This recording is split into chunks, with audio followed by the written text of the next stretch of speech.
إن الحمد لله نحمده ونستعينه ونستغفره ونعوذ بالله من شرور أنفسنا ومن سيئات أعمالنا من يهده الله فلا مضل له ومن يضلل فلا هادي له وأشهد أن لا إله إلا الله وحده لا شريك له وأشهد أن محمدا عبده ورسوله أعوذ بالله السميع العليم من الشيطان الرجيم بسم الله الرحمن الرحيم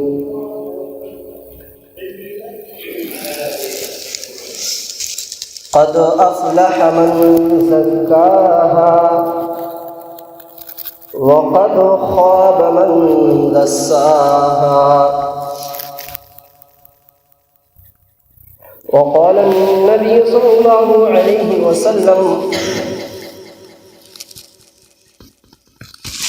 من زكى نفسه فقال رجل ما تزكية النفس فقال أن يعلم أن الله عز وجل معه حيث كان رب اشرح لي صدري ويسر لي أمري واحلل عقدة من لساني يفقهوا قولي رب زدني علما اللهم رب زدني علما آمين.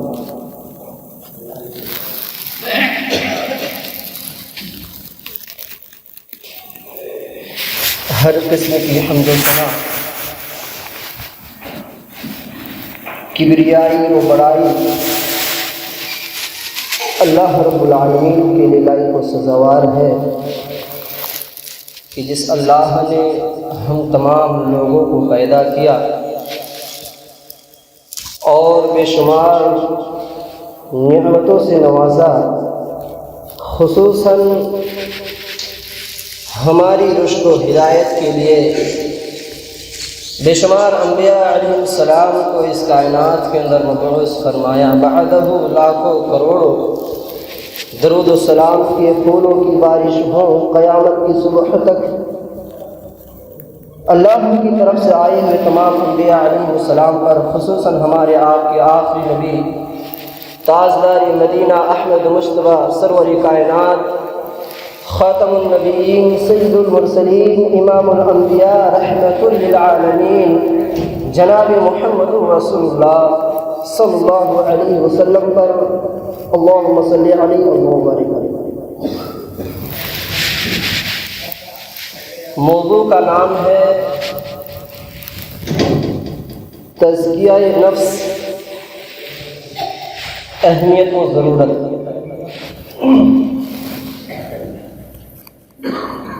سب سے پہلے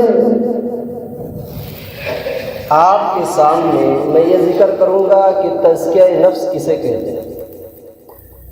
میں دیکھ پا رہا ہوں کہ میرے سامنے کچھ اہل علم بھی بیٹھے ہوئے ہیں جن کا رشتہ، جن کا تعلق مدارس سے ہیں. تزکیہ کا معنی ہوتا ہے پاک کرنا. زکا یزکی تزکیہ، تزکیہ کا معنی ہوتا ہے پاک کرنا، اور نفس کا معنی ہوتا ہے دل، یعنی دل کو پاک رکھنا، دل کو صاف رکھنا، یہ تزکیہ نفس ہے. اور دوسرا پوائنٹ کیا ہے؟ اہمیت. تزکیہ نفس کی اہمیت کیا ہے اس چیز کو بھی آپ کے سامنے میں پیش کروں گا. تیسری چیز کیا ہے؟ ضرورت. ہمارے سماج میں، معاشرہ کے اندر تزکیہ نفس کی کیوں ضرورت ہے، اس چیز کو بھی تفصیلاً آپ کے سامنے میں بیان کروں گا. تزکیہ نفس کا معنی ہوتا ہے دل کو پاک رکھنا، صاف رکھنا. اس چیز کو ایک حدیث کی روشنی میں آپ کے سامنے پیش کرنا چاہتا ہوں.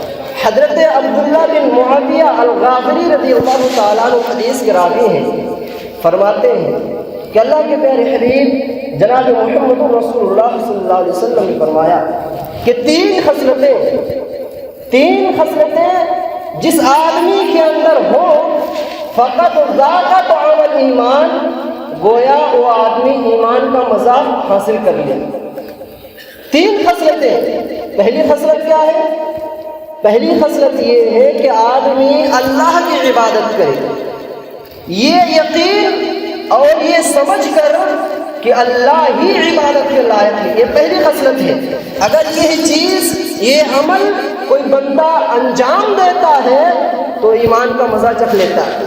دوسری خصلت، اللہ کے پیارے حبیب نے فرمایا جو آدمی اپنے مال سے اچھا مال، خراب نہیں، بوسیدہ مال نہیں، اچھا مال اللہ کی راہ میں خرچ کرے، یہ دوسری خصلت ہے۔ تیسری خصلت کیا ہے؟ وَزَكَّ نَفْسَهُ فَقَالَ رَجُلٌ وَمَا تَزْكِيَةُ النَّفْسِ فَقَالَ أَن يَعْلَمَ أَنَّ اللَّهَ عَزَّ وَجَلَّ مَعَهُ حَيْثُ كَانَ۔ معجم الصغیر طبرانی کی روایت ہے کہ اللہ کے پیارے حبیب نے تیسری خصلت کے بارے میں بیان کیا، فرمایا کہ جس آدمی نے اپنے نفس کو پاک کر لیا۔ قابل ذکر بات ہے، اللہ کے پیارے حبیب نے تین خصلتوں کے بارے میں بتا رہے ہیں۔ پہلی خصلت نماز پڑھنا، دوسری خصلت اللہ کی راہ میں مال کو خرچ کرنا، وہ بھی مالن یا طیبن کا ذکر آیا ہے، اچھا مال خرچ کرنا اللہ کی راہ میں، انفاق کرنا۔ تیسری خصلت کیا ہے؟ وَزَكَّ نَفْسَهُ، جس نے اپنے نفس کو پاک کر لیا، جس نے اپنے دل کو صاف کر لیا۔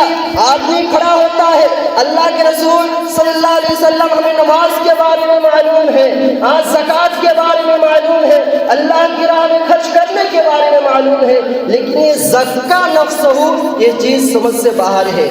اسی لیے تو سوال کیا، فقال رجل، ایک آدمی کھڑا ہوتا ہے کہتا ہے وما تزکیۃ النفس، تزکیہ نفس کیا ہے؟ اے اللہ کے رسول یہ دو چیز سمجھ میں آ گئی، یہ چیز سمجھ نہیں گئی ہے، سمجھ میں نہیں آ رہی ہے، یہ تزکیہ نفس کیا ہے؟ اللہ کے پیارے حبیب جناب محمد رسول اللہ صلی اللہ علیہ وسلم نے فرمایا، کیا فرمایا؟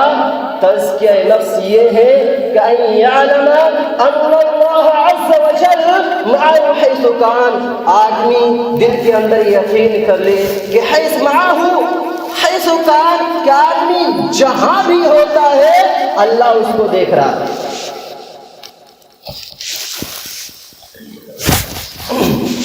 یہ ہمارا ایمان اور عقیدہ ہے کہ اللہ اپنے لائق اور ذات کے اعتبار سے عرش عظیم پر مستوی ہے، لیکن اللہ کا علم ہر جگہ ہے۔ یہی تزکیہ نفس ہے کہ آدمی یہ گمان کر لے، یہ سوچ لے کہ وہ آدمی جہاں بھی ہوتا ہے اللہ کا علم اس کے پاس ہوتا ہے۔ اور اسی چیز کو اگر ہم سمپل انداز میں سمجھنا چاہتے ہیں تو اسی کو تقوی الہی کہتے ہیں۔ اللہ کا تقوی، اللہ کا ڈر، اللہ کا خوف۔ اگر آدمی کے اندر اللہ کا خوف آ جائے، رب کعبہ کی قسم کھا کر کہتا ہوں، اگر اللہ کا خوف دل میں بیٹھ جائے، چھوٹی غلطیاں تو ہو جاتی ہے انسان ہونے کے ناطے، بشر ہونے کے ناطے، جو کبائر اثم اور گناہ ہم انجام دیتے ہیں ان کبائر سے ہم بچ جائیں گے اور دور ہو جائیں گے، ہمارا رشتہ کٹ ہو جائے گا۔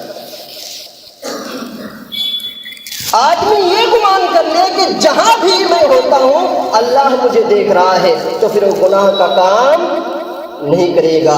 تو خلاصہ یہ نکلا کہ تزکیہ نفس کا مطلب ہوتا ہے کہ اللہ کا خوف اپنے دل میں بٹھائے رکھنا۔ اگر خوف اللہ کا آ جائے تو پھر ہمارا دل صاف ہو جائے گا، پاک ہو جائے گا، کالا اور رنگیلا نہیں ہوگا۔ ایک چیز ہم اس چیز کو بھی مانتے ہیں کہ کہیں سے بھی اگر اچھی بات ملتی ہے قرآن و حدیث کی امداد میں، تعاون میں، جو قرآن و حدیث سے ملتی ہے وہ چیز کو بھی ہم اخذ کر لیتے ہیں، حاصل کر لیتے ہیں۔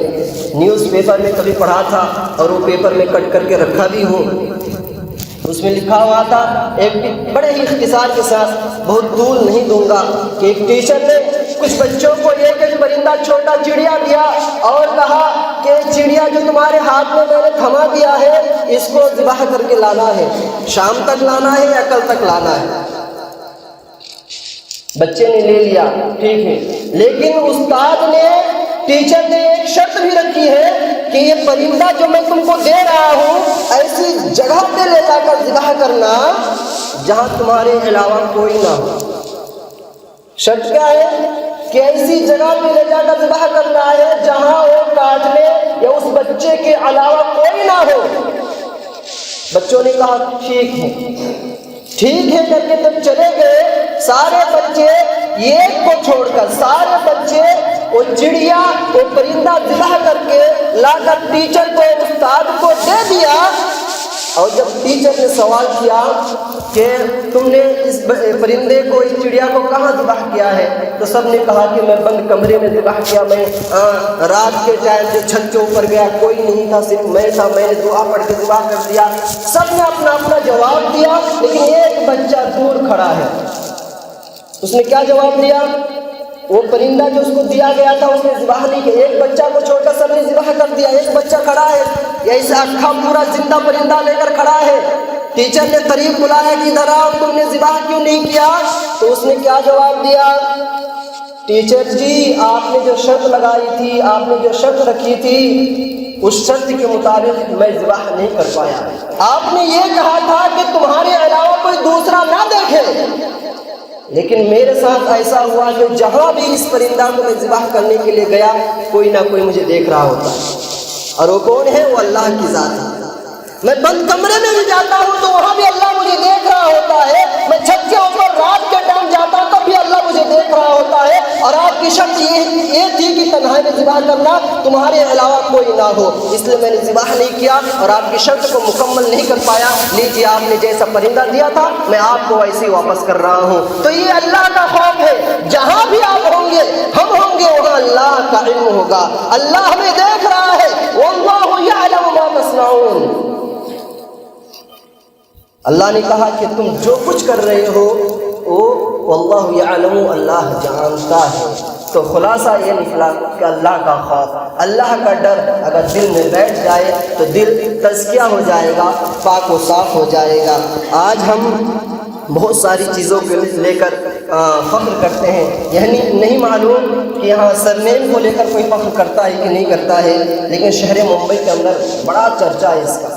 کوئی خان ہے تو ایسا لگتا مودی کے قبیل سے ہو، مودی کا خاندان، خان ہے، پٹھان ہے، انصاری ہے، محمدی ہے، ادریسی ہے، نہ جانے کتنے القاب لے کر وہ لوگ آپس میں فخر کرتے ہیں۔ اسی لیے میں نے کبھی تقریر میں کہا تھا کہ لوگوں آپ اپنے حساب سے فخر کرو، جو کچھ کرنا ہے کرو، لیکن اللہ کی نگاہ میں اگر کوئی باعث فخر انسان ہے تو وہی ہے ان اکرمکم عند اللہ اتقاکم، جس کے دل کے اندر اللہ کا خوف ہوگا، جس کا دل پاک اور صاف ہوگا، وہی انسان اللہ کے نزدیک سب سے محترم اور سب سے مکرم انسان ہے۔ دل کو پاک رکھنا بہت ہی ضروری ہے اور اس کی ضرورت بھی ہے۔ یہ ہوا تزکیہ نفس کا معنی اور مفہوم۔ اب میں آگے چلوں گا اور یہ کہوں گا کہ تزکیہ نفس کی اہمیت کیا ہے۔ اللہ رب العالمین نے تزکیہ نفس کی اہمیت کو بتلاتے ہوئے فرمایا قد افلح من زکاہا وقد خاب من دساہا۔ اللہ رب العالمین نے فرمایا جس نے اپنے دل کو پاک کر لیا وہ کامیاب ہو گیا۔ میرے اہل توحید بھائیوں، اس سے بڑی کامیابی اور کیا چاہیے؟ اللہ خود اعلان کر رہا ہے قد افلح من زکاہا، جس نے اپنے نفس کو پاک کر لیا وہ کامیاب ہو گیا۔ وقد خاب من دساہا، اور جس نے اپنے نفس کو ناپاک اور کالا کر لیا، جس کو ہم سماج میں کالا دل والا کہتے ہیں کہ اس کا دل اور اس کا دماغ بڑا کالا ہے، صاف نہیں ہے۔ وقد خاب من دساہا، جس نے اپنے دل کو کالا کر لیا، خوابہ وہ خائب اور خاسر ہو گیا، یعنی نقصان میں چلا گیا۔ اس سے بڑی اہمیت ہمیں اور آپ کو کیا چاہیے؟ دل پاک ہے تو کامیاب ہے، دل پاک نہیں تو ناکام ہے۔ اور یہی اہمیت نہیں ہے، آگے اللہ رب العالمین نے قرآن کے اندر، اور آپ دیکھیں گے قرآن و حدیث کا مطالعہ کریں گے تو ہمیں سمجھ میں آئے گا کہ جتنے بھی انبیاء اس دنیا کے اندر آئے تھے، تمام انبیاء کو بھیجنے کا مقصد یہی تھا کہ سماج کا تزکیہ کریں۔ سماج کا تزکیہ کرے، لوگوں کے دل و دماغ کو صاف کرے۔ اگر آدمی کا دل صاف رہے گا تو ہر معاملہ کلیئر ہوگا، اور آدمی کا دل اگر ناپاک رہے گا، کالا رہے گا، تو ہر معاملہ جو ڈاؤٹ فل ہوگا۔ آج کیا بتائیں، بہت سارے لوگوں کو برا لگتا ہے، حقیقت کوئی سننا نہیں چاہتا۔ ہمارے سماج میں تھوڑا بہت چل جاتا ہے کہ بہت سارے لوگ اردو سمجھ نہیں پاتے، جو لوگ سمجھتے ہیں وہ لوگ اعتراض کرتے ہیں۔ لوگوں سے، ذمہ داران سے اجازت پرمیشن لے کر خطبہ دیا جاتا ہے۔ آپ جانتے ہیں مولوی صاحب جو خطبہ دیں گے پوچھنا پڑتا ہے، سود کے بارے میں بیان کریں گے نہیں، حرام خوری کے بارے میں نہیں، جھوٹ کے بارے میں نہیں، غیبت کے بارے میں نہیں۔ جو لوگ نماز پڑھتے ہیں اگر یہ کہا جائے کہ وہ لوگ جہنم میں جائیں گے، قرآن جیسا اعلان کرتا ہے نہیں، ان کا جو مزاج ہے اس حساب سے پرمیشن دو، پھر خطبہ دو۔ یہ بہت ہی غلط المیہ ہے ہمارے سماج کا کہ آج علماء کو بنگال میں کسی عالم نے یہ خطبہ دے دیا تھا تقریر کے دوران کہ اس بار جو سماج کا جو پردھان ہو وہ اچھا ہو، تو بعد میں جھگڑا شروع ہو گیا۔ کسی کا نام نہیں لیا تھا، ایماندار ہو، اچھا ہو، بس یہ جملہ استعمال کیا، وہ مولانا کے پیچھے سب لگ گئے، تو پرمیشن لے کر خطبہ دینا پڑ رہا ہے۔ ابھی کچھ دنوں کے بعد ایسا لگتا ہے کہ عوام ہی خطبہ دے گی اور وہی لوگ سنیں گے، عالم خطبہ نہیں دے گا۔ قرآن و حدیث کی بات کوئی سننا نہیں چاہتا ہے۔ آج ہم دکانوں پر بیٹھ کر کیا کرتے ہیں؟ 5 روپیہ کی چائے پی کر ہم کتنی ساری باتیں کر ڈالتے ہیں، اپنے بارے میں نہیں، دوسروں کے بارے میں، اور یہی چیز غیبت ہے، یہی چیز غیبت ہے۔ ہم کسی کی پرمیشن لیے بغیر اگر کسی بھائی کے بارے میں بتا رہے ہیں وہ بڑا جھوٹا انسان ہے، وہ کیا ہے، وہ کیا ہے، پتہ نہیں کیا، کون سی بات کر ہم اپنی زبان سے نکال پھینکتے ہیں، یہی غیبت ہے۔ اور غیبت کرنے والوں کے بارے میں حدیث کے اندر آیا ہے کہ کل قیامت کے دن جب اللہ رب العالمین ایسے لوگوں کو جہنم میں ڈالیں گے تو آگ کی قینچی سے اس کی زبان کو کاٹی جائے گی۔ ہم اور آپ کہاں ہیں؟ 5 روپے کی چائے پینے کے لیے زیادہ سے زیادہ 5 منٹ لگے گا، ہم 2 گھنٹہ 1 گھنٹہ کیا کرتے ہیں چائے کی دکان پر؟ کس کی بات کرتے ہیں؟ اذان ہوتی ہے چائے کی دکان پہ بیٹھ کے ہم موویز دیکھتے ہیں، یوگی اور مودی کا فوٹوز دیکھتے ہیں، لیکن اللہ کے گھر میں آنے کے لیے ٹائم نہیں ہے۔ حکومت کی طرف سے ظلم نہیں آئے گا تو رحمت آئے گی؟ بہت سارے لوگ کہتے ہیں کہ پیسہ مل رہا ہے، یہ لالچ ہے۔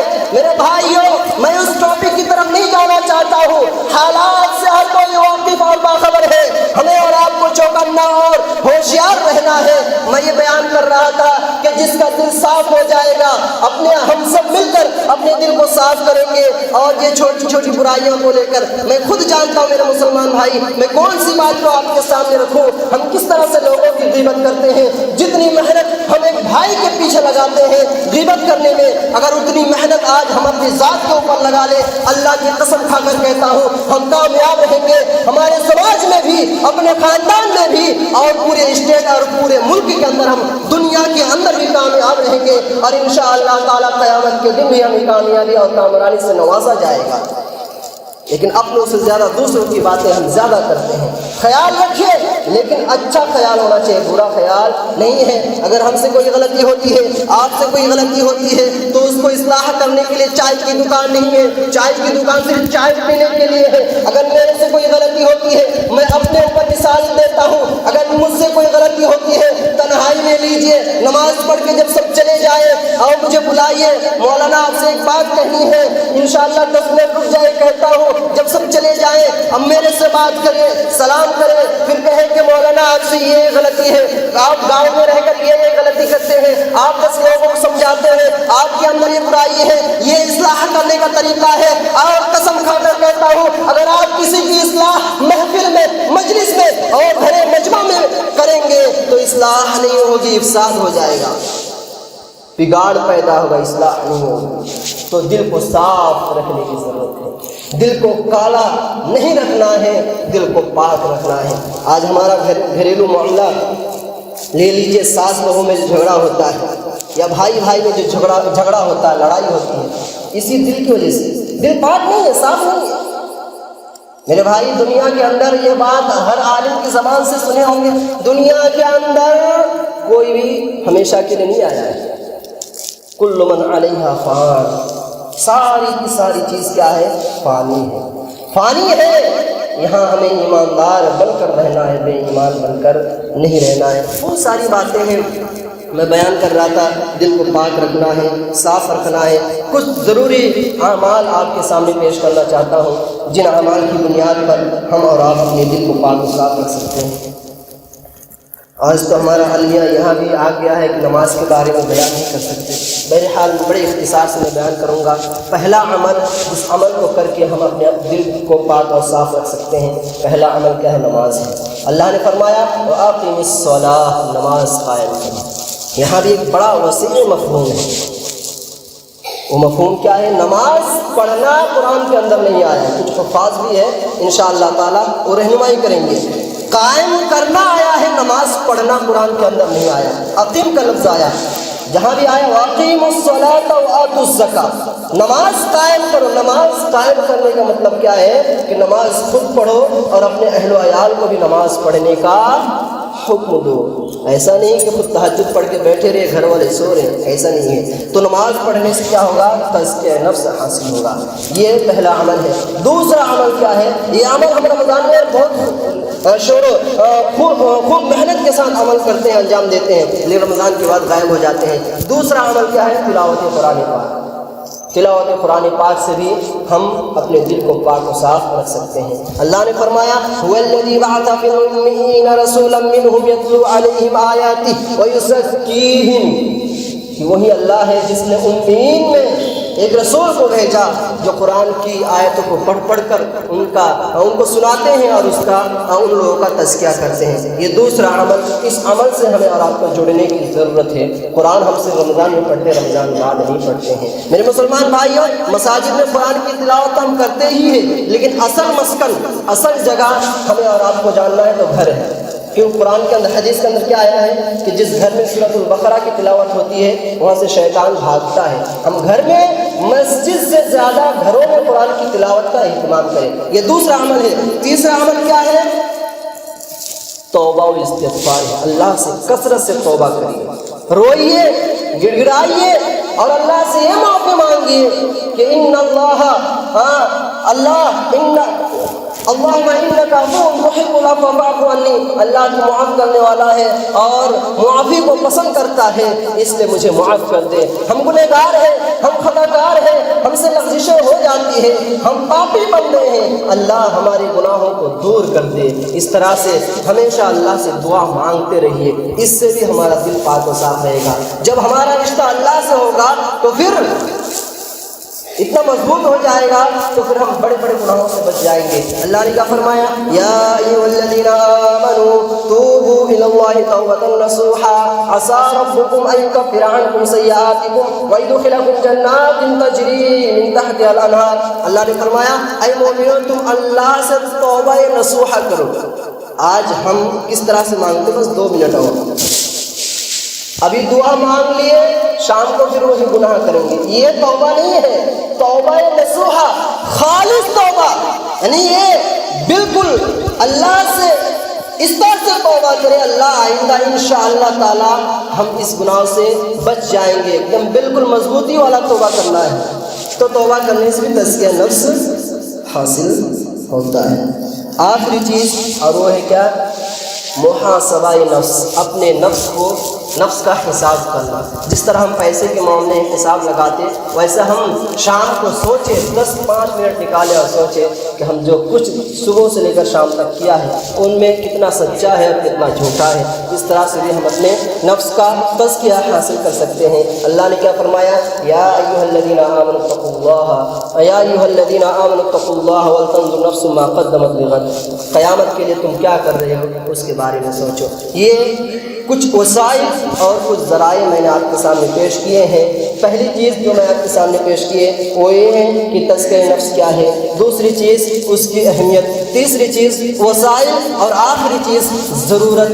تو تزکیہ نفس کی ضرورت بھی ہے میرے اہل توحید بھائیوں، بہت ہی ضرورت ہے، کیونکہ اسلام جوڑنے کے لیے آیا ہے، توڑنے کے لیے نہیں آیا ہے۔ بہت سارے لوگ صلہ رحمی کرتے ہیں، رشتے کو جوڑتے ہیں، بہت سارے لوگ توڑتے بھی ہیں۔ اگر رشتہ کو جوڑنے میں جہاں تک میں نے علم سیکھا ہے بہت زیادہ نہیں ہے، تھوڑا سا، بہت ہی ہلکا سا الف بھی مکمل حاصل نہیں کیا، لیکن جہاں تک مجھے معلوم ہے رشتہ جوڑنے میں اگر ایک جھوٹ بولنا پڑے چھوٹا موٹا تو بھی جائز ہے، لیکن توڑنا اسلام نہیں سکھاتا ہے، توڑنا نہیں سکھاتا ہے۔ میاں بیوی میں جب جھگڑا ہو جاتا ہے تو ملانے کے لیے وہاں جھوٹ بولنے کی گنجائش ہے، اجازت ہے کہ جھوٹ بول کر دونوں شوہر بیوی کو جوڑ دیا جائے، اس کو الگ نہ کیا جائے۔ تو رشتہ جوڑنا ہے اور تزکیہ نفس کے ذریعے سے ہم رشتہ جوڑ سکتے ہیں، اسی لیے تزکیہ نفس کی بہت ہی ضرورت ہے۔ سماج کو، معاشرہ کو دل صاف رہے گا، ہر معاملہ کلیئر ہوگا۔ پھر سے میں وہی جملہ دہرا رہا ہوں، اگر دل پاک رہے گا، صاف رہے گا تو ہر معاملہ اور ہر میٹر کلیئر ہوگا، اور دل ناپاک اور کالا رہے گا تو ہر معاملہ کچھ کو چھوڑ کر ڈاؤٹ فل ہوگا۔ اسی پر میں اپنی بات کو ختم کرتا ہوں۔ اللہ رب العالمین سے دعا ہے، یا الہ العالمین ہم تمام مسلمانوں کو، ہم تمام ایماندار بھائیوں کو متحد اور متفق ہو کر رہنے کی توفیق دے۔ بہت اچھی چیز ہے، ابھی بہت پتہ چلا کہ یہ پورا جو تلکو باڑی ہے ایک ہی مسجد میں نماز پڑھے، یہ خوشی کی بات ہے۔ کاش کہ ہمارے فرقہ میں بھی ایسا ہو جائے۔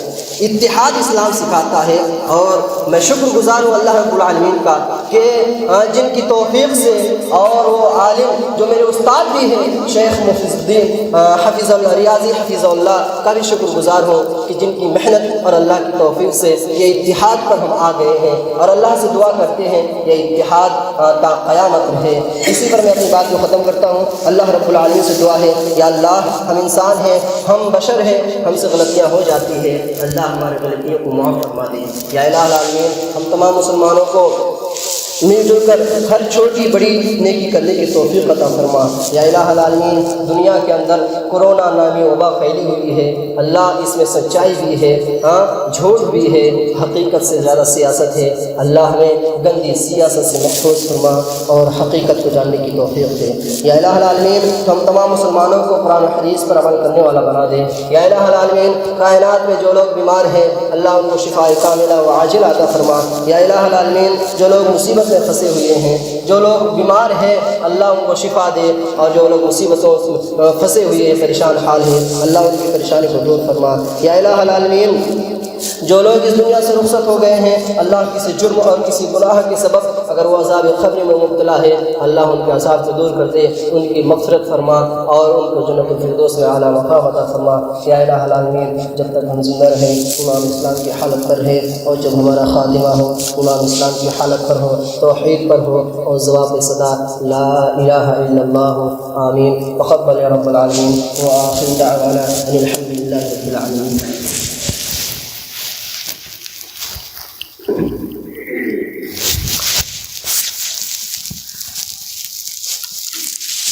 احمد صلی علی رسول الکریم، اما بعد، بسم اللہ الرحمن الرحیم۔ اللهم صل على محمد وعلى آل محمد كما صليت على إبراهيم وعلى آل إبراهيم إنك حميد مجيد۔ اللهم بارك على محمد وعلى آل محمد كما باركت على إبراهيم وعلى آل إبراهيم إنك حميد مجيد۔ عباد الله رحمكم الله، إن الله يأمر بالعدل والإحسان وإيتاء ذي القربى وينهى عن الفحشاء والمنكر والبغي يعظكم لعلكم تذكرون۔ اذكروا الله يذكركم وادعوه يستجب لكم ولذكر الله أكبر والله يعلم ما تصنعون۔